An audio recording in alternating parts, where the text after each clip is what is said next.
watch Mr. Heavyweight Boxing today. Hey, what's up, man? This is Chris, the Nightmare Ariola, and you're watching Mr. Boxing today. Heavyweight boxing fans, what's the deal? All right, man, so I just want to give my quick opinion about this weigh-in. Luis Ortiz taking on Andy Ruiz Jr. And just looking at the weights, man, these are, good weights for both men. Ortiz came in at 245 1/4 pound. That's pretty, Ortiz comes in anywhere from like the high 230s,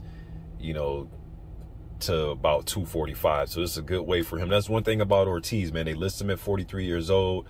I know a lot of us boxing fans, when we converse and talk about this, a lot of fans believe that he's a lot older than 43 because we know when the Cuban fighters come over here, there's been rumored that when those guys come over, they're a lot older than what they say they are. All right, but they list him at 43. But even for a 43-year-old, right, he's still, or even just over the last few years for his advanced age, as far as boxing goes, he comes in great shape, man. That's one thing I'll give him. Whether, not even counting the Deontay Wilder fights, but even when he's fighting a guy like Alexander Flores or a Christian Hammer or Charles Martin, he still, even though he's not competing for a world title, he still comes in good shape. That's one thing about Ortiz that I'll give him, because usually when guys get up in age like this, especially at heavyweight, and if it's a guy that's used to weighing about 245, the next thing they start coming in at 260, 270. So he does a great job with that, man. Andy Ruiz Jr. comes in at 268 3/4 pounds. When I see 268, I think of the first AJ fight.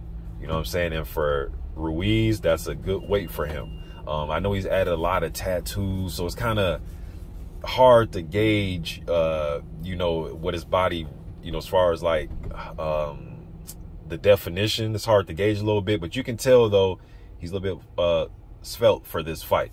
You know what I mean? For his standards, at least, right? So good weight for Andy. He'll be mobile. His hands will be quick. Mobile for his standards. You know what I'm saying? Trying to cut the ring off. His hands will be quick. He's going to be throwing a hell of a lot of combinations, and he's going to throw a lot of left hooks. He's going to go to the body. Luis Ortiz is going to try to set him up and walk him in the counters. But I think Luis Ortiz is going to come out and try to get Andy's respect too. He's not just going to go back foot and be, going on the back foot all night. Nah, too much of a older guy for that. He's going to be economical. He's going to use that jab, and he's going to try to back Andy up with some hard left hands, and Andy has to watch out for that lead right hook that Luis Ortiz like to sneak in there. He was doing that to Brian Jennings in their fight. He has a lethal lead right hook, and we know he has a big left hand behind it. All right, but I think Andy's going to try to go out there, use his hand speed. I think he's going to try to rip to Luis Ortiz's body and put pressure on him. Just try to put pressure on him and try to wear down those older legs. All right.